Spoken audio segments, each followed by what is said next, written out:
Oh, yes. This is Goldar, and you're listening to Toku's Secrets Podcast. Don't tune us out, tune us in.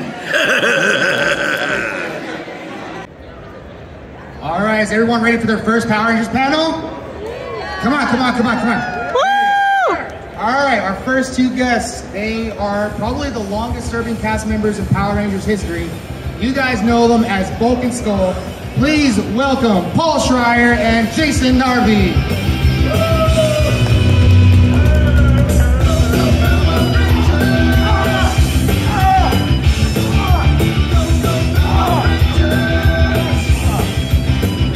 Wait, we're the only ones? You're the only ones? You guys didn't make Karen and Kat come out? They have a Ranger one at 6, I think? Ooh. No, it's an intervention. Have a seat, Jason. Jason, we brought you here because we despise you. What? I mean, to despise? We love you. Thank you. We love you. This is hilarious. Oh, jeez. Oh, God. I think it's hilarious that we had 3 places to sit and Paulie and I both went to the same couch. Like, we know better. We know our place. Good afternoon, everyone. Thank you for coming to Comic-Con. So, speaking of couches, didn't y'all used to take a couch to events? We didn't take one. They gave it to us. So Paulie, we did a con, and Paulie has a joke. You know how you always hear about writers in contracts where they're like, oh, we're going to, in my dressing room, I want 400 green M&Ms. And they just put them in the contract to make sure the contract is read. Well, Paulie was being funny, and he's like, we get a couch. And we showed up, and there was a couch. And so after a couple days, we got tired of that damn couch, and we tore it apart. We used a small saw that somebody smuggled into the con for us, and we dismembered the couch. And from that day forward, every time we did that con, and we did it for like 7 consecutive years, they gave us a new couch and would make fun of us if we could not break the couch. So yeah, so the couches got progressively more structurally significant, and at the end it was like solid oak. And we had somebody bring in like a wood chopping saw, like one of those giant bow saws, so that we could take it apart. And of course, this is all happening on the convention floor. And sitting next to us is the woman that plays Deanna Troi in Star Trek: The Next Generation, and she thought we were just juvenile delinquents destroying stuff for no reason. Now, first of all, she's supposed to be a psychic, so she should know. It's all part of the gag, lady. But to this day, she hates us. Well, she saw us talk to Paul Freeman. Paul Freeman played Ivan Ooze. She saw us talk with him, and then we were okay by her. Yeah. Also, Buck Rogers hates Bulk and Skull. Hates Bulk and Skull. Because we scream all day, and Gil Gerard, who played Buck Rogers, he's a little bit older, and he's got hearing aids, and they're cranked up so he can hear the fans talk, but he didn't like our level of projection. You know, that started in Houston. We were doing the Houston con. Correct. They put him between you, me, and Jason David Frank. And so we'd yell over him all day long. Yep. And then we saw him at the next event, and it was like a gunslinger moment where he saw us across the town, and he flipped his Geritol bag over to the side, and was like, I'm gonna take you down. Although we saved his butt. Remember, we were at that con, and they had like live streaming all day long, and he had to like live stream for 30 minutes, and the hell of Gil Gerard knows how to live stream. So we walked into the green room and was like, hey, you guys are loud, come on over here, come to my live stream. And then he liked us again. He loved us. Biddy, shut up, Buck. So, I don't know if you guys know recently, but, well, you guys know. You guys filmed like 4 different versions of the pilot, if you guys remember. And one of them recently got unearthed on YouTube, and they showed it, and they kind of show like Bulk and Skull in the first pilot, because in the first pilot, like, you guys were probably a bit like more bully than comical, but in this pilot, you guys are more like way more bullied. Was that the original intention of the show, or was it always going to be comical? No, the comic stuff came later, because really they just wanted a foil for the Power Rangers. They needed some jerks to kind of like yell at them or whatever, so the Rangers could, you know, do all that, you know, that they do in elementary school. Well, and so Bulk and Skull basically were 2 stuntmen. Paulie was a stuntman at the time. He had just come off of doing that commercial where he did stunts for. Oh, you were standing for Louis. Louis Anderson. That's right. And so Paulie was technically a stuntman. It was just lucky that he was funny and he actually knew how to act. But he wasn't cast as the leader bad guy. That was somebody named Bobby, and he was a stunt guy. And he was almost too menacing. You know, it was definitely like, hey, Pink Ranger. Creepy. Yep, so they fired his ass. Well, they kept that part of the character in Skull, all the sexual harassment. Remember that first season, all the leering and kind of like drooling on the Rangers? Yeah, I was always, my first day on the set, I was supposed to get all up on Tui. And I was the new guy. They're like, okay, so here's a very attractive woman. What you're gonna do is you're gonna get up real close to her. Yeah, when you're 18 years old, that's what you want. You know, with all your acting. What? Get up real close to her, and then she's gonna throw you in ice cream. Tui was an awesome actress and a fully trained engineer, by the way. Before she ever started on Power Rangers, she had a full college education and made us all look like uneducated meat puppets, which we were. I mean, to be fair, you guys are classically trained actors, right? Well, now we are. Yeah, I mean, you did Hamlet. Yeah, we both did Hamlet. Yeah. Dueling Hamlet. I did Fat Hamlet. I did tubercular Hamlet. Or not to. I was diabetic Hamlet. Hey, Hamlet can run on stumps. I remember hearing a lot that you guys were Steve's acting coach. I was, yes. Yeah, good job on that one. Thanks, man. Thank you. Great. Steve Cardenas, he needed an acting coach because he couldn't turn his neck. Steve Cardenas cannot move his neck. Hear that, Steve-O? So he would do all this like shoulder acting, you know? Rangers, turn and observe the viewing globe. So funny. Remember the many moods of Darth Vader? He's always pissed off and stalking. Even if he's just going for coffee, it looks exactly the same as when he's blowing down the Corellian cruiser door. I'll take a latte. Going back to the pilot a little bit, you guys were supposed to have a female kind of third person part of the group. Do you guys remember what happened with that? Yeah, we still had her. Bridget, her name was Bridget, and her character name was Sharky. Nobody would ever know that. But Bulk and Skull kind of had a little gang. Like in Food Fight, we've got we got Eric, we had Bridget. She was both the sweetest woman in the world and the biggest badass. She was a kickboxer. Like, she had a record. Like, she still is, actually. Oh, is she still doing it? At the age of 50? Do you want to find out? No. So yeah, there was a female, but there was a whole gang of punks and bullies. And what did they decide just to focus on Bulk and Skull? Well, there wasn't enough story to have all those additional characters. You have a team. And plus they were all stunt people on the show, so they were either puttying or monstering also. So we only had them for that one day. Yeah. That's awesome, man. So one thing, and I talked to you about this a little bit earlier, Paul, is that you guys never really got proper action figures until this year. That's right. We had figurines. You had the little miniature figurines. Yeah, the minifigs where I look like I'm saying I caught a fish this big, and Narvy looks like he's having an appendectomy attack. He's like.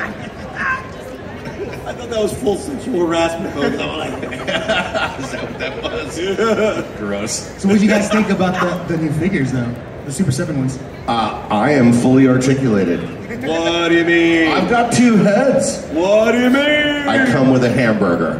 What do you mean? Like in the pantheon of action figure accessories, as a shopper, I see hamburger, I'm buying that.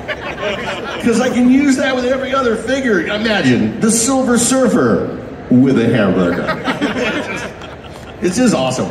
That's why, honestly, I love 1/12 scale little props, like little Budweiser bottles and like little bottles of Jack Daniels, because every character needs to have like a drunk alter ego. Lilo and Stitch and the Hangover. The Red Ranger is passed out in the Blade Throne from Game of Thrones.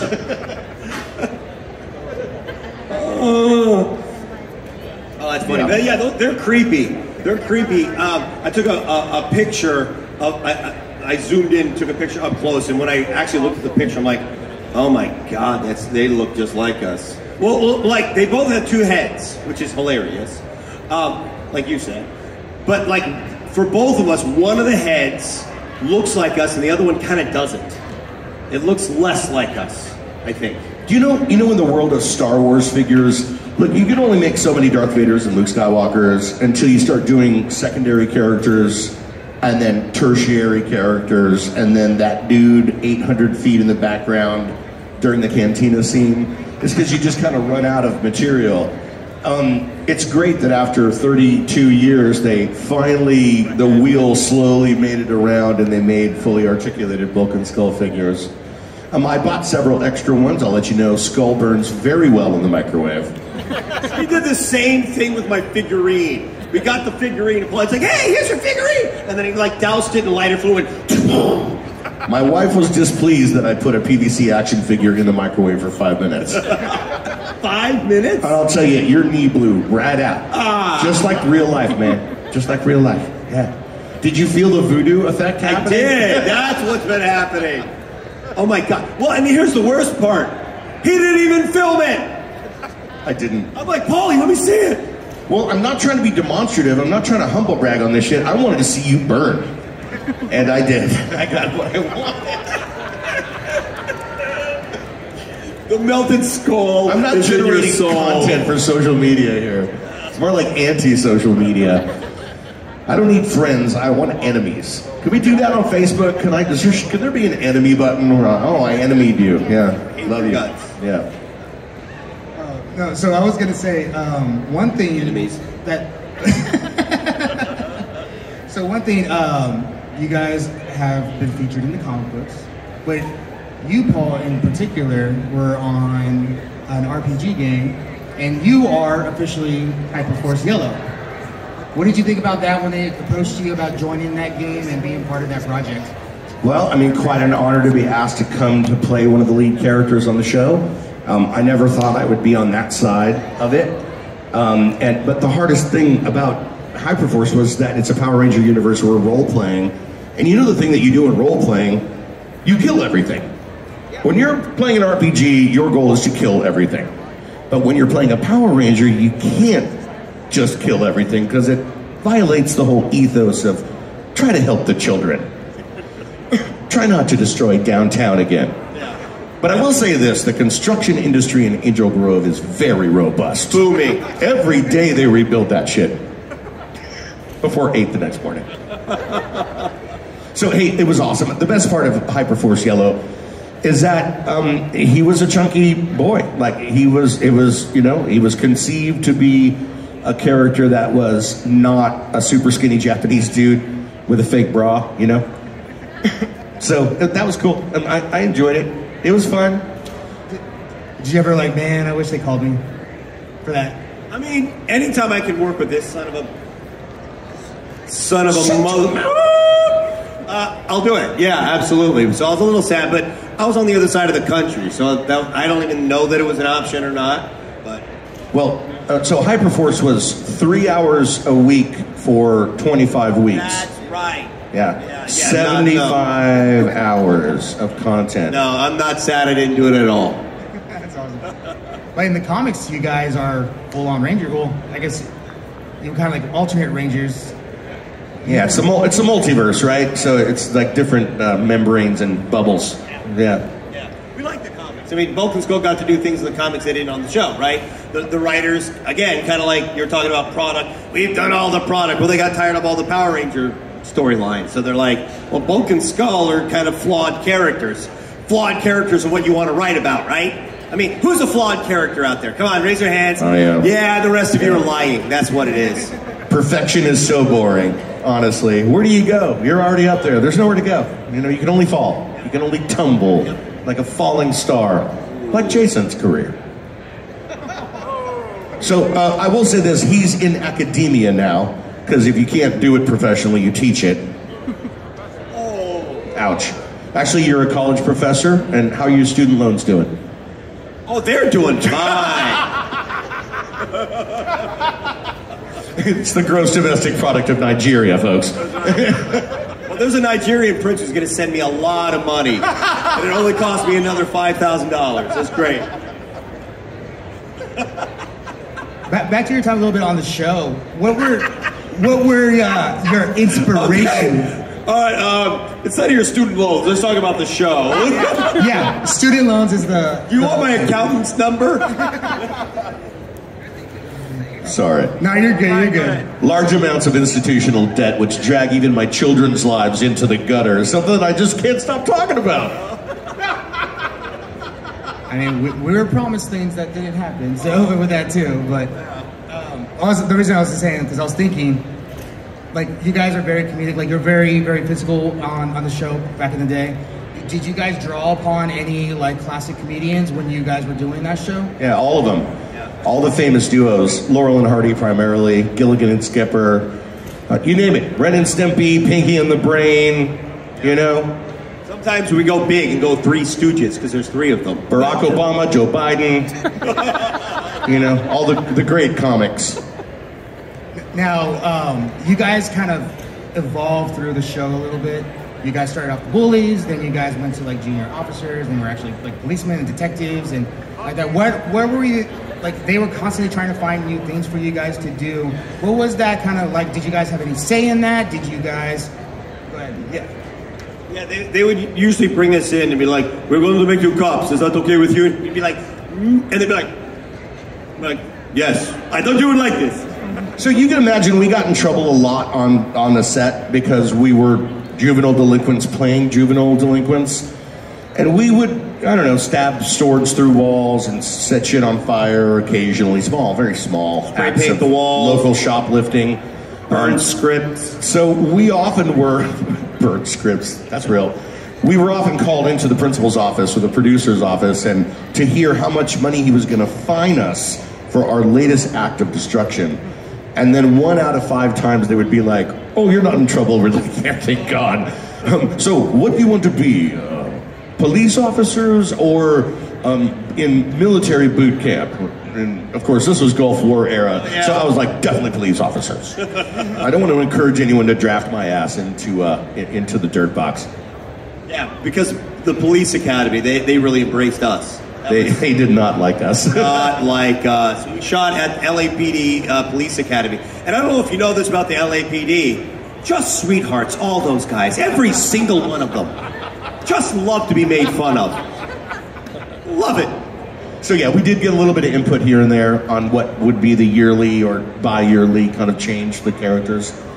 But really they had to change us away from being bullies because bullying is stupid and it's not sustainable as a character beat, you know. So they had to kind of, you'll notice they became more lovable and stupider over time, and that just hasn't stopped. We're absolutely more lovable than we've ever been, and yeah.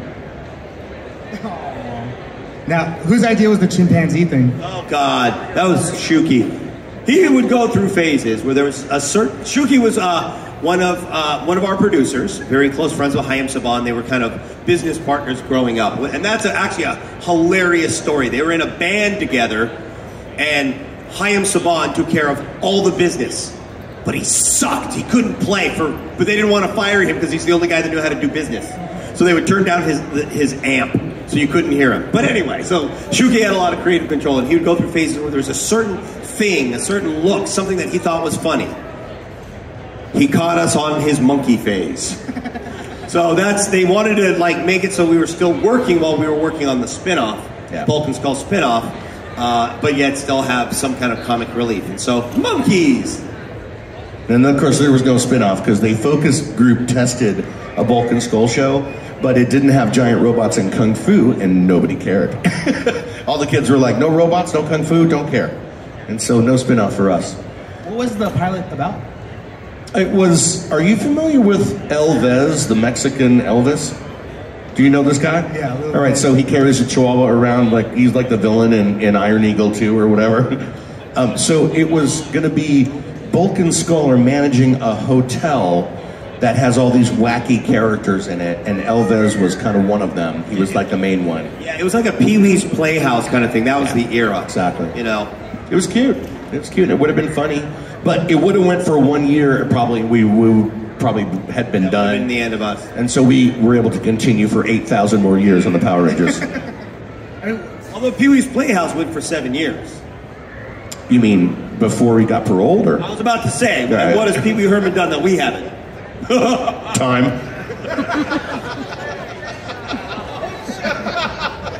Hard time. I didn't want to say it, but I had to. That's awesome. So, like you said, you were on the show. You guys saw many people come and go.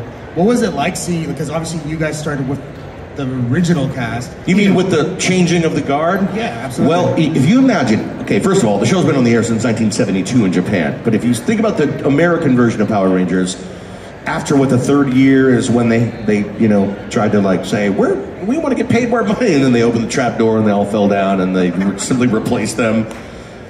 From that moment onward, every year 6 new kids, right? And if you add up all the years, you need Oakland Stadium and 6 full city buses to move them all. And so basically we forget their names sometimes. We also learned don't name them. I mean, We say good fellow. Hey, my friend. My dear. Buddy. Buddy. Yeah, a lot of buddies. Yeah, a lot of buddies.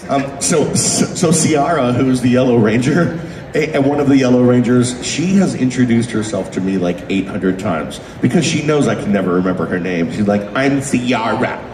I'm Ciara. And now, these days, I tell her she's Ciara, just to remind her. And she goes, who are you? Well, she's got a baby now. She doesn't care. Give a damn. Sorry, that was... We have trauma. There's no children here, except for Matt. Now, this is one question. It's kind of my question. We'll kind of end here, but why did it once and always? Was there a reason you guys weren't able to come back for that one, or they? Sure. Well, Yeah. Once and always. Yeah. Yeah. Budget. It's budget. It's just budget. But budget, both money budget, but also budget of time. They had, 1 hour special. Yeah. As Paulie said, 4,000 Rangers. Like, they didn't have time for Bulk and Skull. In the original draft, they did have Bulk and Skull. But then they're like, well, I think people want to see the Rangers and not Bulk and Skull. So we'll put Bulk and Skull on a sign. Yeah, I mean, I think as a fan, we wanted to see Bulk and Skull. I think that was, what you guys think? Yeah. Thank you. Very kind of you. I thought the sign was nice. Very kind of you. But I was like, even if you guys just walked in and said, Well, first of all, they paid us. okay. And we got paid very well to do that. And second, I got to shoot that picture of myself in the bathroom with no pants on.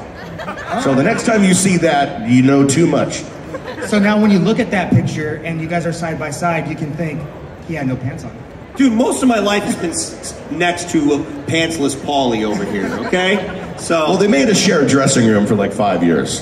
So imagine 2 straight guys trying to change their chones in the same room, which means you both go to the corner like you're a Bulgarian dunce, and try and drop trow as quickly as possible so that the other guy, doesn't look at you, essentially. Yeah. Like what you see. Now imagine what's going on. Yeah. Well, I want to thank you guys for joining us. Thank I you. appreciate you. Thank you guys. Thanks for coming to our little Give them a round of applause. See you guys. Have fun.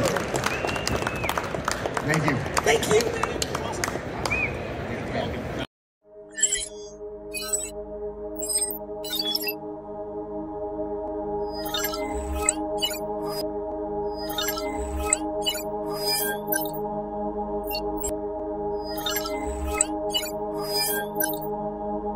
You